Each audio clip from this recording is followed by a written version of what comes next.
Chopra Olympic सुवर्ण पदक विजेते किंवा विजेता हे कोणत्या खेळाशी संदर्भात आहेत? खूप सोपा प्रश्न आहे.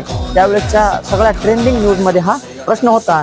ज्वेलिन थ्रो म्हणजे भालाफेकसाठी नीरज चोप्रा यांनी भारतासाठी सुवर्ण पदक मिळवलेलं आहे, लक्षात राहू द्या. आणि हे जी स्पर्धा झाली होती हे कुठं झाली होती? जपानला झाली होती, टोकियो या ठिकाणी. जपान, टोकियो या ठिकाणी. तसाच दुसरा प्रश्न, पुढची ऑलिम्पिक स्पर्धा कुठं होणार आहे? फ्रान्सची राजधानी पॅरिस या ठिकाणी होणार आहे.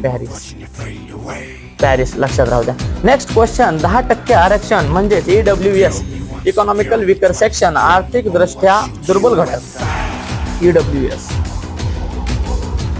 आरक्षण घटनादुरुस्ती विधेयक किती आहे किंवा त्याचा कायदा क्रमांक किती आहे? तर 103 कॉन्स्टिट्यूशनल अमेंडमेंट.